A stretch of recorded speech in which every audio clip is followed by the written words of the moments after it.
Hello and welcome to Building the Premier Accounting Firm. I'm your host, Roger Connect, president of Universal Accounting Center, and this is a podcast dedicated to helping you as individuals build and have as successful businesses accounting, bookkeeping, and tax businesses that offer quality accounting services and get you paid what you're worth. Now, it's here on the show that we actually invite guests to address various topics that range from things such as marketing, selling, client stacks.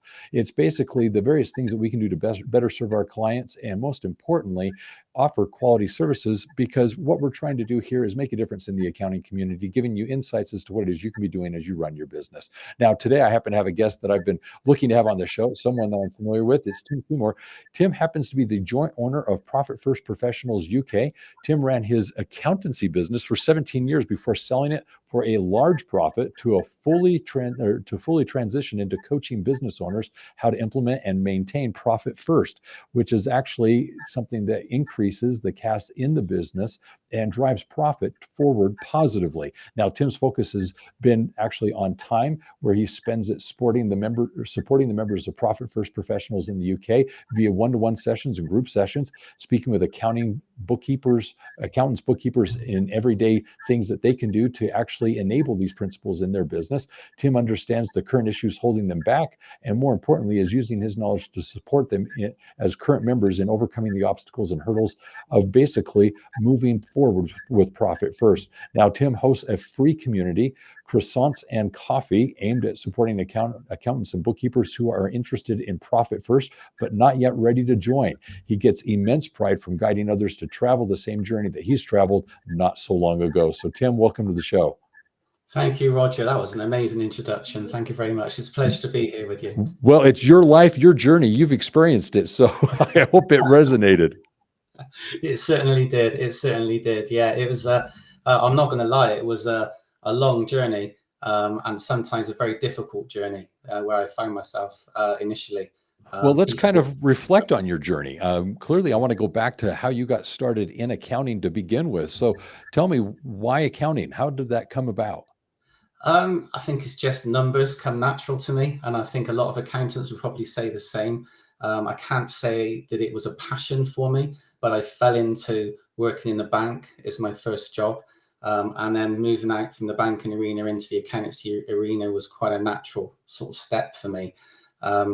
I worked for some small businesses as a financial controller, financial manager, and then I worked for some large corporations, so British Aerospace, Airbus being one of them as well, for a few years. And I didn't really enjoy the corporate environment, if I'm honest with you. It was too many meetings, not enough productivity for me. I like to roll my sleeves up and get stuck in. So it wasn't quite my space, having worked for small businesses in the past.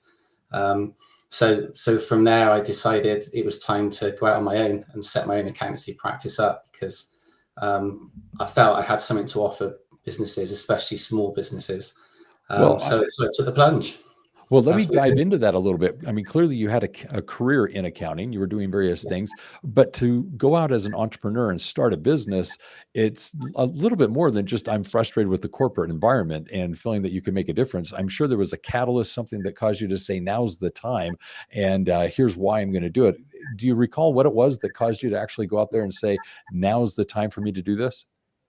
I think being in that corporate world and being very frustrated with how slow everything moves, and if you wanted a decision to be made, it was like trying to stop an oil tanker moving in the ocean. You know, it was that kind of environment.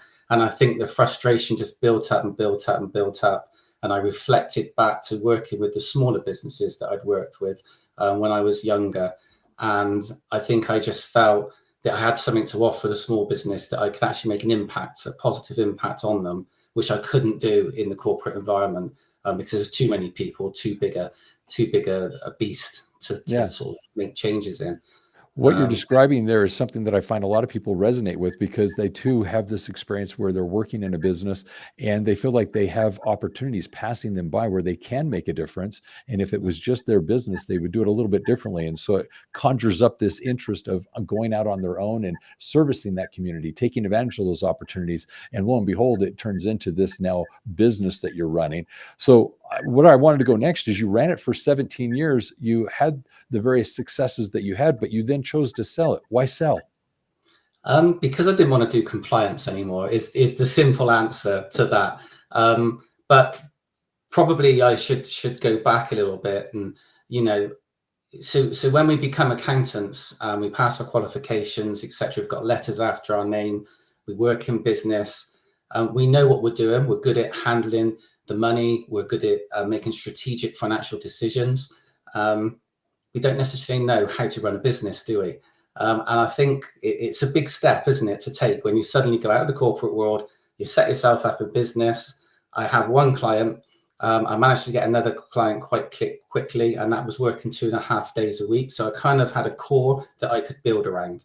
But it was still a big leap of faith. And so because I didn't really know how to run a business, my intention was to just find as many clients as I could and do whatever they wanted me to do for them that I could do just to bring clients on board.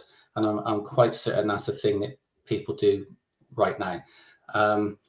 Didn't necessarily have the online support back then that there is available now, like people like yourself, Roger, that are there to help people. It was quite a lonely place to be, and I made many mistakes setting my business up along the way with the way I dealt with my clients. Didn't charge enough money, and was willing to do too much for too little. At one point, I actually thought I had it off to a T, because every time I met someone, they became a client. And I thought, I'm good at this. I'm doing really well. And it wasn't until a few years later that I looked back and actually realized I was the cheapest accountant in the whole town. That's why they were coming to me. So I got it completely wrong, But hey, we learn from our mistakes, don't we? We certainly do. This is all part of our journey and part of the process of learning to be better, and also to share the mistakes I made with other people, so that hopefully they won't make the same mistakes, and that their journey will be a lot smoother than what perhaps mine was for quite some time. Well, that's one of the reasons why I love these conversations, because I do feel that these experiences we've had, we can now impart to those who are willing to listen some of the things that we've learned, and help them avoid some of these mistakes along the way, and help their journey be a little bit more successful, or if not accelerated. So let me you brought up a few of the challenges you faced, some of the epiphanies you learned. I'm curious, what did you do right? You ran it for 17 years. What did you do right that you were saying, you know what, I think I figured this part out? Yeah, so I found a good group of clients, and I was able to build on that through referrals, and I was able to serve them competently, and provide the service they wanted, get the money in quite quickly. So I grew quite quickly, which was a good thing.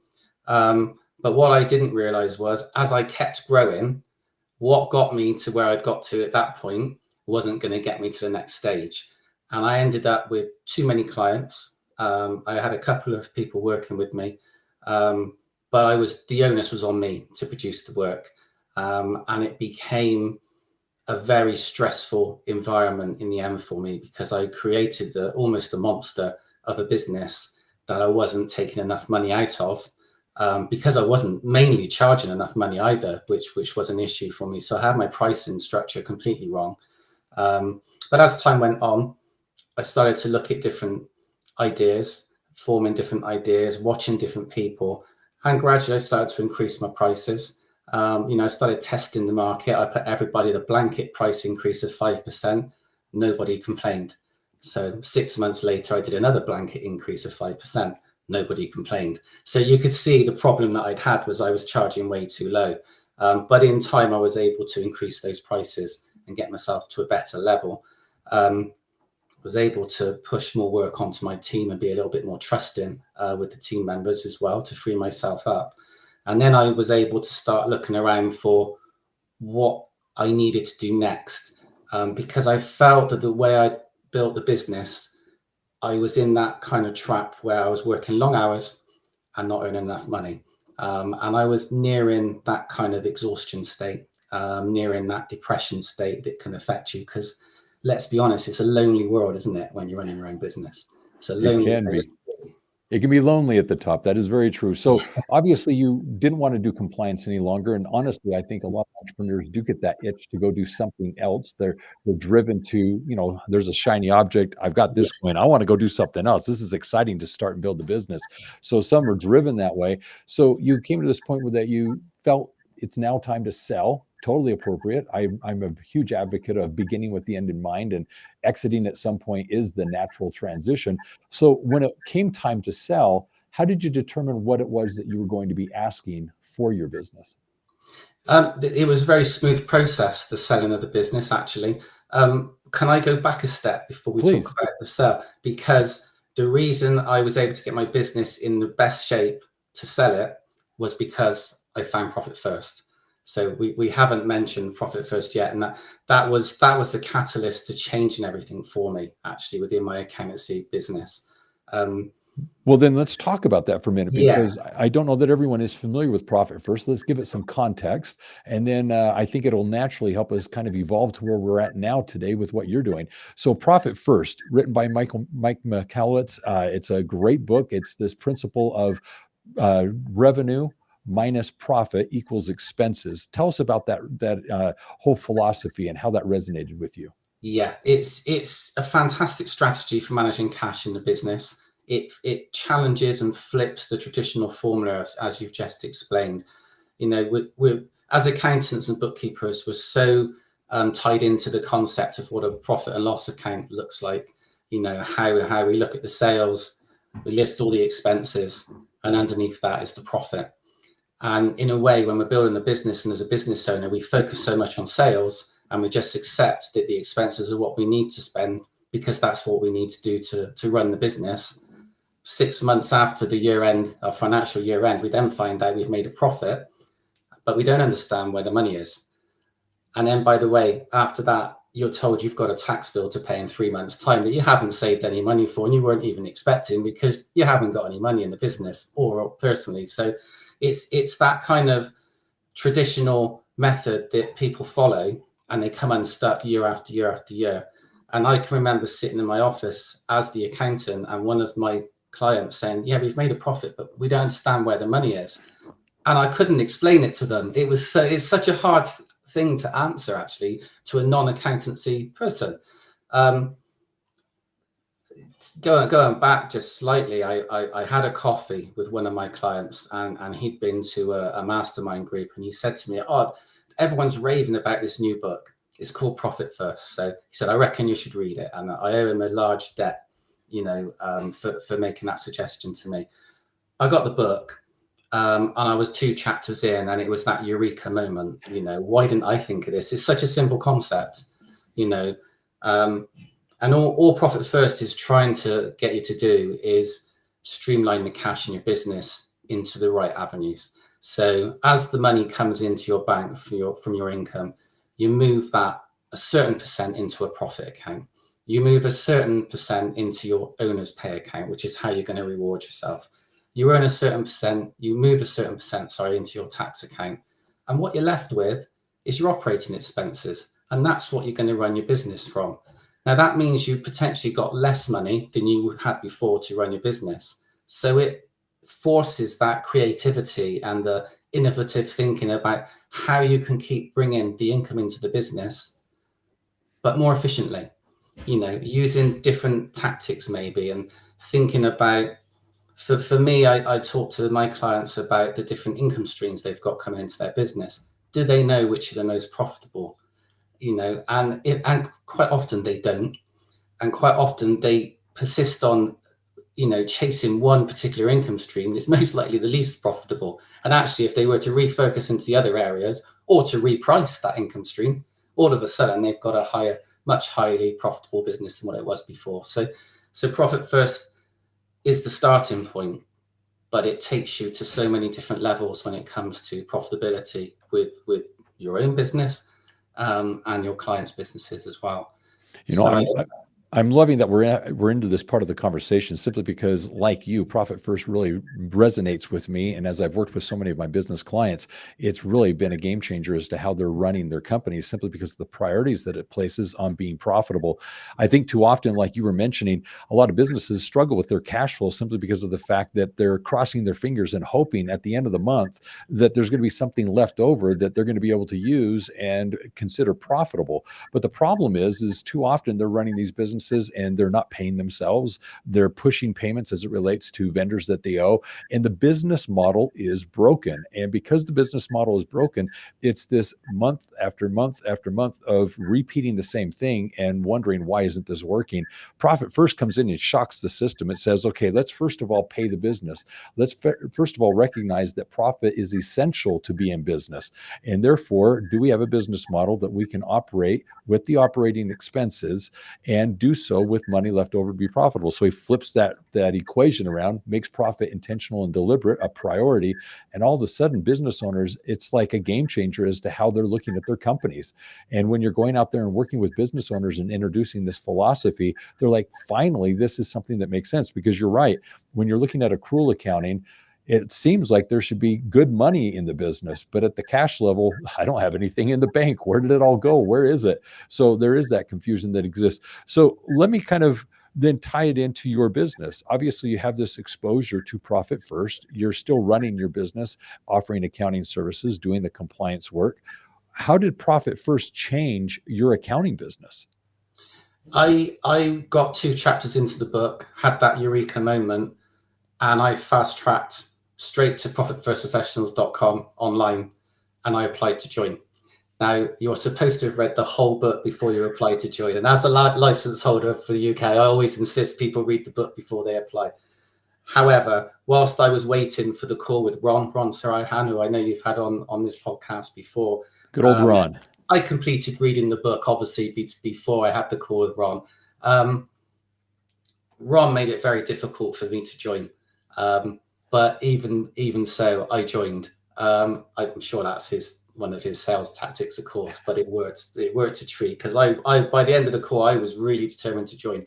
I felt I'd found something that I could not only use in my own business to change my business around, but I felt I had something that I could offer my clients that I didn't have before, and also that other people, other accountants and bookkeepers didn't have. Because it's a really high value advisory offer if you use it in the right way, to help your clients, and it's impactful for your clients as well. So everybody's happy. So I joined there and then. And the first stage of joining Profit First Professionals was to implement Profit First in my business. And that is very, very enlightening, slightly overwhelming when you look at the reality of how you've handled the cash in your business. Because, hey, I'm an accountant, and even I've got this wrong somewhere along the line, to get to this point. No shame in that at all. That's the reality of where I was. But what I then had was a plan of how to move forward, strategically manage my cash in a much more structured manner, and build an offer that I could put out to some of my clients that I knew would be interested. But also what happened after that was I was able to attract some better clients into my business. And, for want of a better phrase, I was able to release some of the clients that I built my business around that I trained to not be good clients. It was my fault because I didn't have the knowledge at that point of how to create a good client base for myself. Yeah. Well, one of the things that I like you emphasizing, and it's important to point out, is one of the criteria to be a Profit First professional is the implementation of Profit First within your own company. You have to basically buy into this in whole. And one of the things that I think is very important to realize is conceptually, it makes sense. It's an easy concept to grasp. Once you're reading the book, it's something that you get a great buy-in to. It's another thing to implement it. It's another thing to put it to practice. It's another thing to take those funds, and as you described earlier, take and put them into the buckets that you mentioned, simply because of the fact that it does cause you to only have certain amounts of money to then operate the business with, because you did pull out what you're going to be paying in taxes. You did pull out what should be that profit account, the owner's account, and so forth. So what's happening here is it's whittling down everything to really run the business as it's intended to be run, with a certain bit of funds that are meant for the expenses. Now, as you're adopting this and you're now taking out to your clients, you indicated that it resonated with some and others not. But the thing that I'd like to point out is, I would imagine that you initially went to the clients with a value add. It wasn't anything that you were charging for, perhaps. Is that the case, or did you actually increase your fees as it related to teaching and implementing this with your clients? Initially, I went out to my clients and offered to do it to the first handful of clients for free, because I wanted to test it. I wanted to see how I could make it work. But that was just my way of doing it. Uh-huh. Once I'd done that, the next handful that came on board, I was charging extra. And then I completely changed my whole pricing strategy and went for the classic 3 packages. But every package had an element of profit first in. Beautiful. So the lower package, where people didn't really want to buy into the profit first concept, they got a profit assessment at the end of the year and they got a rollout plan. And I told them what they needed to do. The next year, when they came back and they didn't have their tax money saved up and they didn't understand where their money was for their profit again, I referred them back to that plan and said, Yep. had you followed this plan, you would have been here, here, and here. So why don't we move you up into the middle package and I'll work with you on a regular basis and we can make sure this doesn't happen next year. That is beautiful. So they're happy to move up. So I have to ask, after those handful of individuals that you worked with, as you just started to learn and implement this, when you started to charge for it, what is that additional fee beyond the compliance work for them to implement Profit First and have you be their Profit First advisor? Yes, so there's 2 ways of doing this. So there's one way that I tried, which was what I called the profit program. Okay. And so that was a separate program that I added on to their already what they were paying for me. And I charged a one-off fee of 2,700 for that. And that was a 3-month program. This is pounds, Great British pounds, by the way. Yeah. And I charged that. And then after that, they paid a recurring fee, depending on whether they wanted monthly strategy meetings or quarterly strategy meetings. Beautiful. So that was one way of doing it. The other way was to just add an extra monthly amount of money into their package. And that could range from £250 up to £1,000, depending on the level of support they were looking for. Some people want, initially when you start with some people, you have weekly calls with them. So there's quite a commitment from you at the beginning to make sure Profit First is up and running nicely with them and their business. And they understand all the principles and you're holding them accountable to making the allocations that you need to make into the different Profit First pots, etc. Yeah. And then as time goes on, perhaps you can ease off a little bit. They've already created the habit, because what you're trying to do is coach them to be able to look after their money themselves. You don't really want to be doing it for them, but a lot of it is up front in the coaching side of things with that. Well, in kind of wrapping up the finance side of this, let me just point out what I've noticed as it relates to different fees. I've seen basically a range between about $1,500 to $3,000 as it relates to the business advisory and consultative services, in addition to the compliance work that's being provided, whether it's bookkeeping, accounting, or tax. And so that gives my listeners at least some concept as to range $1,500 to $3,000 a month for the fees. You did indicate that after establishing this, the engagement may actually go down in cost. But the thing I wanted to ask is time. How much time is it that you're spending with the clients? You indicated that there might be quarterly meetings and so forth. What is that time commitment in order for you to implement these principles, educate them, put them into practice? Yeah, the initial upfront time is higher. So it probably takes a few hours to produce the profit assessment and to look at the rollout plan. Then you need to have a meeting with the client and explain what you've done, how you've thought about these things, make sure they understand. So again, that's probably another couple of hours. To say that's 5-6 hours initially. And then you need to keep, probably, I would suggest you have a half-hour meeting with them each week initially to keep the ball moving, to keep them moving forward. They need to open up some bank accounts, and there's points of resistance with that.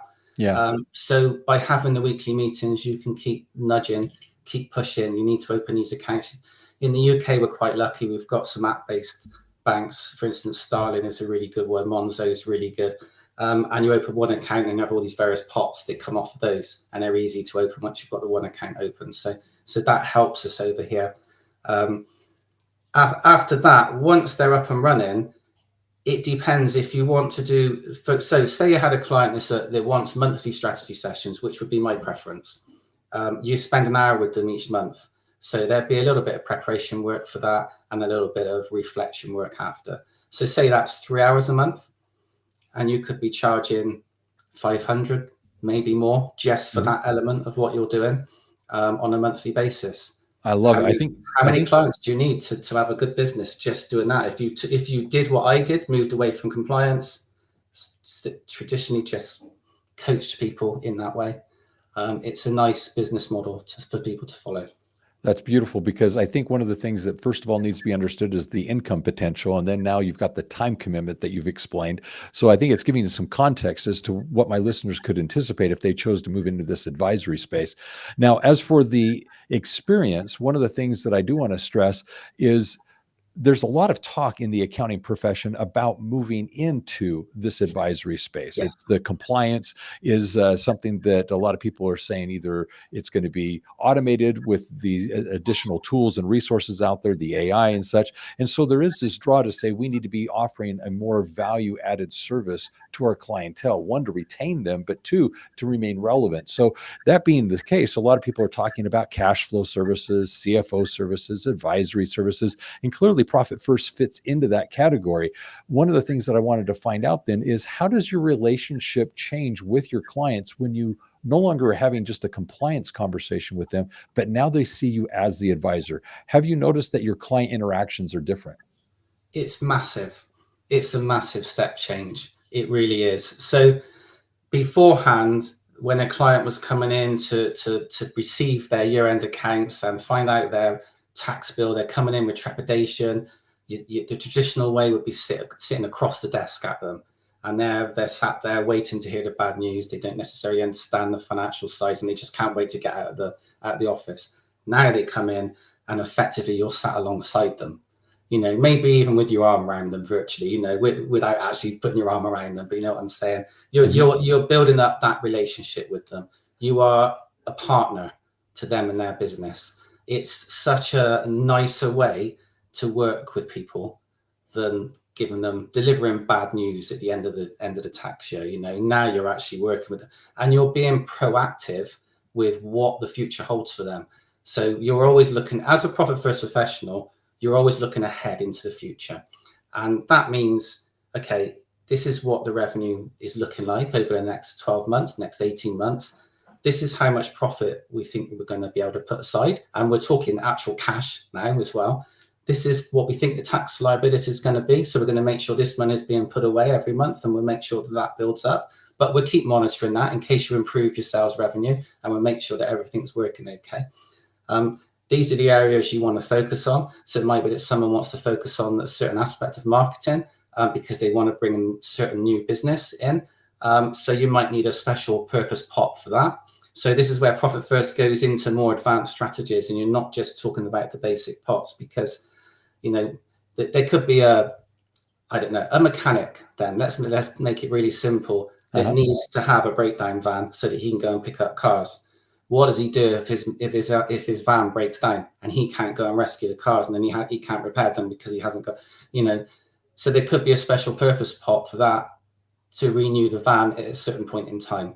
So it's just thinking outside of what would normally happen with a business and being proactive about what could happen in the future. Okay, so let's make sure that we provide for that so that you're covered in any eventuality.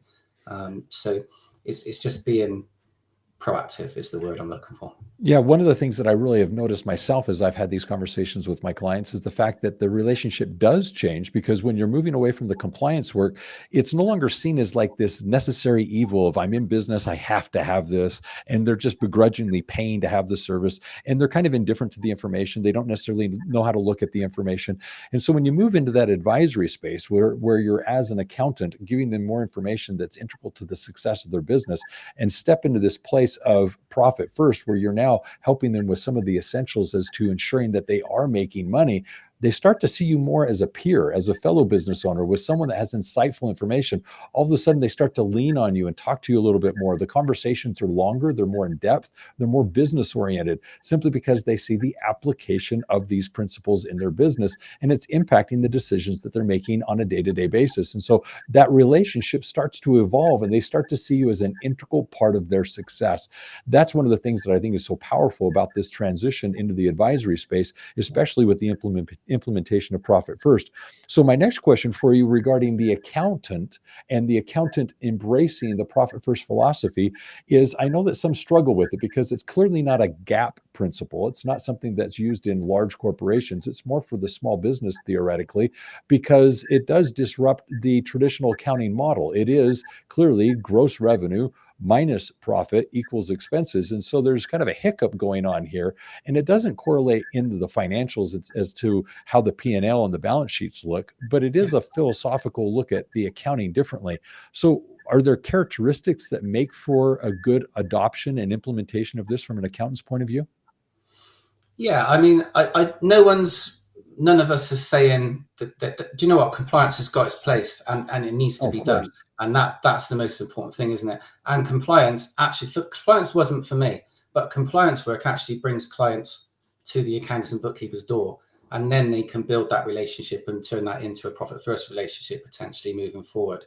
For me, yeah, the profit first strategy is more about behavior as opposed to the financial statements that have to be completed. For an entrepreneur or a business owner, they don't necessarily understand the balance sheet. And I think we're all aware of that. And why would they? Why would they understand the balance sheet? They might have some knowledge, but they might not understand all of it. What they do understand is their bank account. And they do understand how much money they've got in each pot. And they do understand that that money is set there for those certain purposes and they're not to touch it. So it just creates a different type of behavior. And I think that's all we're trying to do with this. From the accountant and the bookkeeper's point of view, it's a different way of thinking. It's definitely a challenge to what we've been trained, the traditional way of producing accounts. There can be resistance from accountants and bookkeepers because, well, if they open all these bank accounts, we've got to reconcile more entries, but when you've got Xero and QuickBooks, it's all automated. It all does it for you. Life is not that difficult. So yeah, it is a challenge to the norm, but you know what? I actually think, if anything, it adds to it, because yes, the compliance has to be done in the set format. Absolutely right, of course. But what we can do is give our business owners the opportunity to look at things from a different perspective that gives them clarity on the money in the bank, clarity on their numbers, without having to worry about all of the data and the analysis that goes behind it that we deal with that they don't see.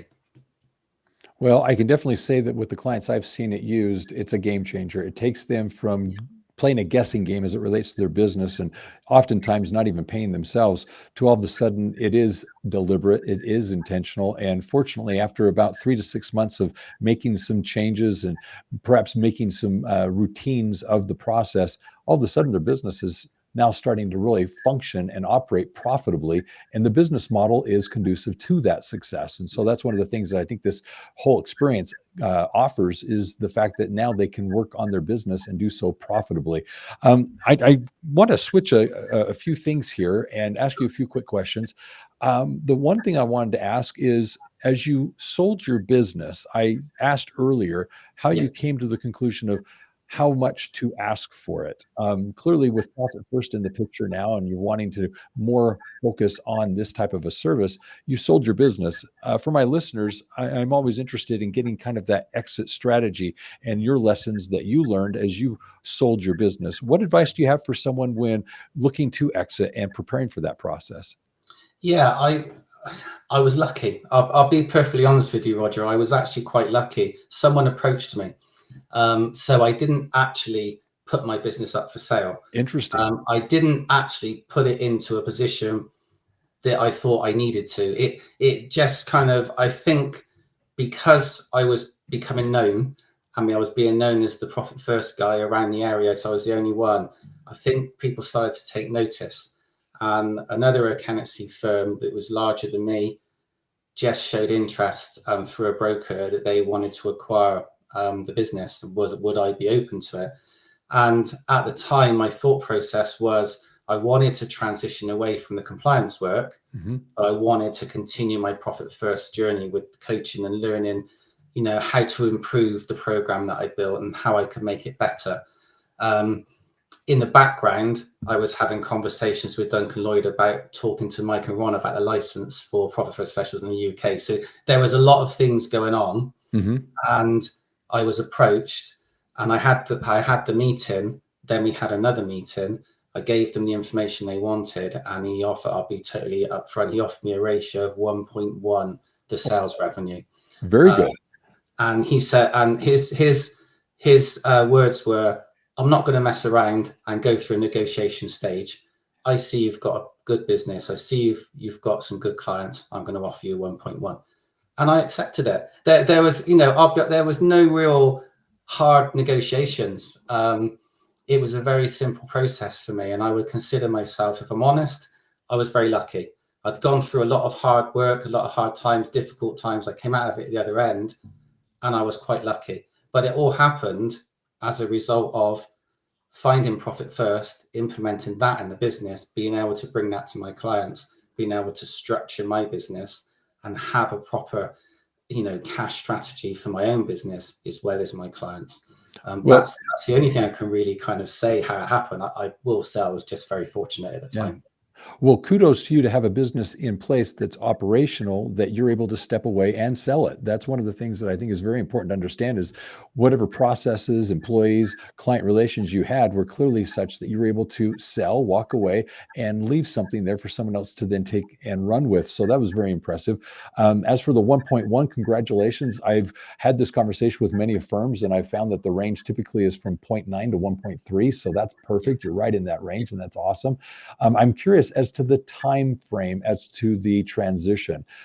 First of all, how quickly after the offer did the transaction actually happen? And was there a part of that that was contingent upon you staying on for a period of time? Speak to those 2 points. Yeah, it was fairly quick. It was about 4 months after the offer was made that we completed. So obviously there's legal things you have to do, and there's lots of data that I had to provide. And then there was a 3-month period where I didn't have to work in the business anymore, but I was available as part of the transition for the clients and for the new accountants and their team. So I remember going there for a day, going through all the clients, and and then there would be phone calls and emails, and I was just available. And after, for the first month, it was quite hectic. I felt like I was still involved. The second month it eased off. The third month there was hardly any questions at all. I had conversations with my clients as well to make sure the process was smooth. I rang them up to let them know what was happening, what I decided to do, and to introduce them to the new accountant. So we tried to do it in as smooth a way as possible and transition everybody across. The funny thing is, after the third month, so when it was done and dusted and I had no more responsibility, of course I still answered the odd question when they came along. I sat in front of my computer and I didn't know what to do because I had no compliance to do. So I didn't feel like I was being productive. But what I was actually doing was on social media trying to build my profile to attract some more coaching clients into my role. So I kept the coaching arm of the business to myself. Very good. I was able to continue with my profit first coaching and stuff. That was the kind of caveat with the sale of the business. You brought up something that I do want to ask about. It's a regular thing that's commented on, which is after a successful sell, that transition of going from being a successful business owner to now you're unemployed can be a shock for many people, because clearly you're running something that is very integral and you're very key to the success of that. And so you're consumed by that. I mean, there's a lot to be said about running a business, and to go from that so quickly to the point where in the morning, you don't have to be anywhere in the morning. And I hear so many stories of individuals who have golfed as much as they wanted to golf. They've watched as many movies as they wanted to. They've traveled as much as they wanted to travel. And within months, if not a few years, they're looking at themselves going, it's 11 o'clock, 1 o'clock in the afternoon. I'm still in my pajamas. I don't know what I'm supposed to be doing anymore. And it's this shock that comes to the system.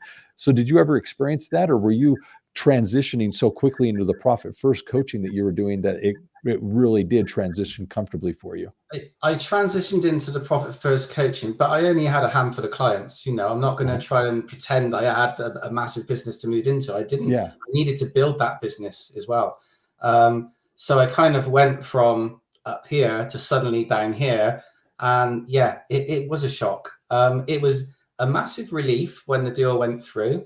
My wife and I, we went away for the weekend. We went down to St. Ives in Cornwall. It was July. It was sunny. It was beautiful down there, and, I was really relaxed because I was switched off from everything because everything had gone through.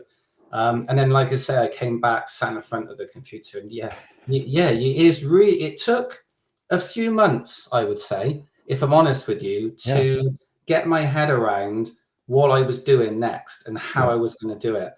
Yes, I was working with some clients, but that was only a few hours a week. It wasn't enough to fill my time up. So yeah, for anyone who does go through this or has gone through this, shock is a good word to explain it. You've had these habits for so long, haven't you?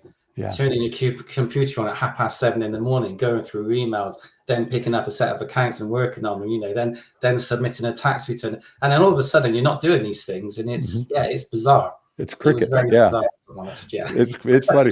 Well, now you alluded to this. I'm just kind of curious. Some people speak of where they have the transaction, watching to see that the funds actually deposit and appear in the account, that the transaction is complete, that there's this moment of, oh my heavens, it actually is done. Yes. And so there's that moment. But the next is, you said you went with your wife on a vacation. I'm curious, did you buy anything to celebrate the success? How did you celebrate it other than the trip, or was that it? Yeah, do you know? I don't think I did buy anything in particular. I think we just went away. We had some nice fancy meals and that kind of thing. We didn't. Yeah, I probably spent a lot more money than I would normally on a weekend away. Other than that, we didn't really go overboard. Yeah, we were kind of quite sensible. I think again, the reality of what you've done, the relief's there, but the reality is it's not real, really, is it? It takes a while for it to become real. The Oh yeah. same as any big transition in life. Yep. Well, I appreciate you sharing all that, because I think it's very important for people to hear it. It's something that I think too many people don't mention, and there is this reality check. It's a shock to the Mm. system, and I'm glad that we were able to at least kind of dive into that. So to wrap this up, I have one last question for you, and then I'm going to do a few things. What are you grateful for? What has this afforded you as you went into the accounting profession, ran a very successful accounting business, sold the business? You're now obviously a esteemed expert in business as a coach. What has this afforded you as your life? What are you grateful for? Oh, I'm grateful for so much. I mean, what I've enjoyed, I think, in going back to what we just talked about, is having more time away from the business, being able to do things, with family and stuff. Um, I in a my personal life, I met another partner and we got married over the past sort of 5 years as well. So that's gone on, as well as the transition of selling the business. So my life has changed dramatically over this period of time. Most and foremost, I'm so pleased that I've got more time to spend with my family. I've got a large family. I've got 2 sons, 3 stepchildren. I've now got a grandson, 2 dogs. I love to go out in the fields outside the house there and walk the dogs. I like the simple things in life, Roger. I'm not an extravagant person. I'm not too worried about traveling and things like that. I just like the simple things. But I just enjoy having time away, that I can just leave this computer screen, go off outside. We can go out and do things, I'm in control of my own time. I think is probably the most thing I'm grateful for, and that wouldn't have happened if I had not have read Profit First and joined Profit First Professionals. I can say that hand on the heart. When I stand up at our annual event we have each year, I stand up and say Profit First changed my life. Mm-hmm. And it actually makes me emotional when I say it in front of an audience, because it's actually real. And the passion and drive I have for it is where that comes from, because it changed my life, and I really want to help change other accountants and bookkeepers' lives for the better as well. And if I can change one person's life, then that makes everything we do worthwhile. That is beautiful, and I appreciate your simplicity in life. I think it's very important that we be present in what we're experiencing in life and not be so rushed about that we can't absorb and enjoy what is presently going on. There's so much to be grateful for, and I'm happy that you find happiness in the simple things. So that's wonderful. So here's what I'm going to do. I'm going to wrap up a few things here. I'm going to come back to you for a closing thought. And as I begin, I'd like to actually point out that I have an offer here. It's how you can find out more about Profit First. You can go to the episode description and there find find out information as it relates to what Tim and I have been discussing, and I encourage you to do so. In going to the episode description, you'll find some information regarding the Profit First Professional Program. They're in the UK specifically, and so if you happen to be in that area, definitely reach out to Tim specifically to find out what he can do to assist you in learning about and implementing this with your own clients and becoming a Profit First professional. Likewise, in the episode description, I've got a few little tidbits that I'd like to point out, one of which is a book called Red to Black. Red to Black in 30 Days happens to be a how-to guide to help business owners address the cash flow issues that they may be facing. It's perhaps the most common thing that businesses struggle with is cash flow, and it's so that you can actually become the turnaround guide for your clients and implement these very specific strategies from the book Red to Black. Get that. It is for free, and it is intended to actually assist you in moving towards this goal of being profitable from red to black.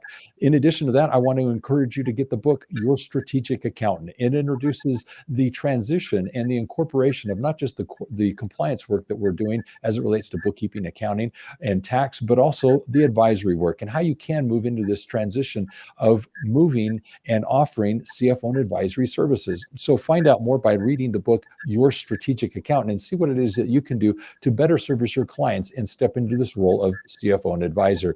And then lastly, there is a course, an introduction to Profit First that I would like to expose you to and encourage you to check out. It's a great way to learn some of the principles that are taught in the book. So definitely check out the episode description and get those bits of information that are available in the episode description.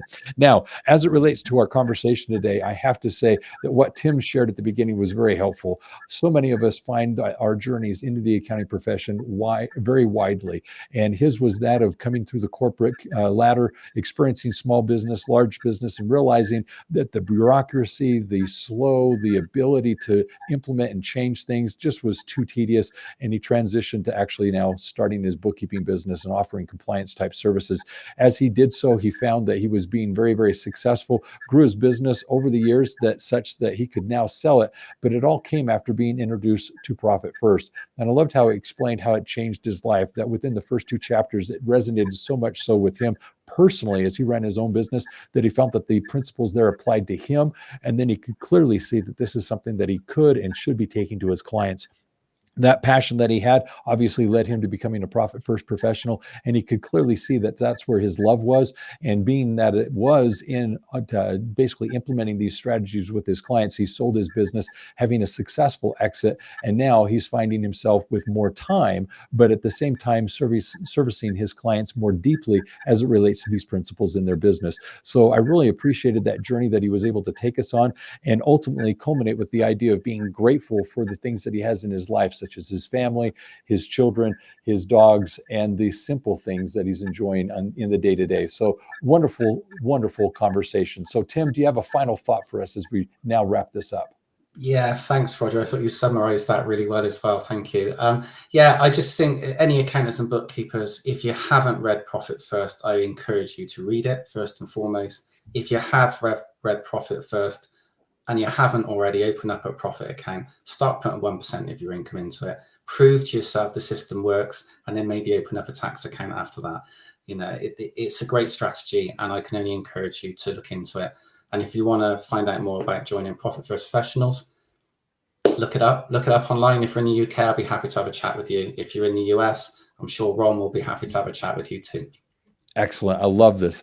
Well, with all that being said, I invite you, if you haven't already subscribed to the podcast, please do so. We'd love to have you chime in with us and hear the various conversations that we have each and every week with the experts as it relates to building the premier accounting firm in your area. Subscribe, set your notifications, and each week enjoy the conversations that we're having and implement these strategies. Take the advice and see what it is that you can do to work on your business.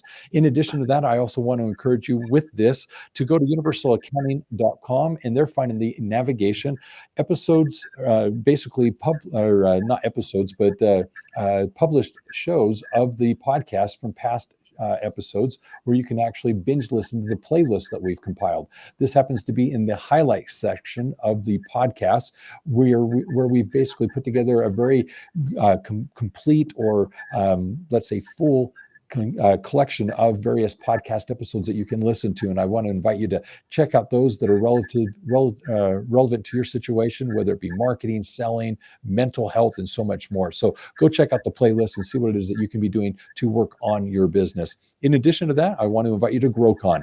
If you have not yet registered to join us for GrowCon, it is a conference each and every May where we gather together as owners of bookkeeping, accounting, and tax businesses to work on our business.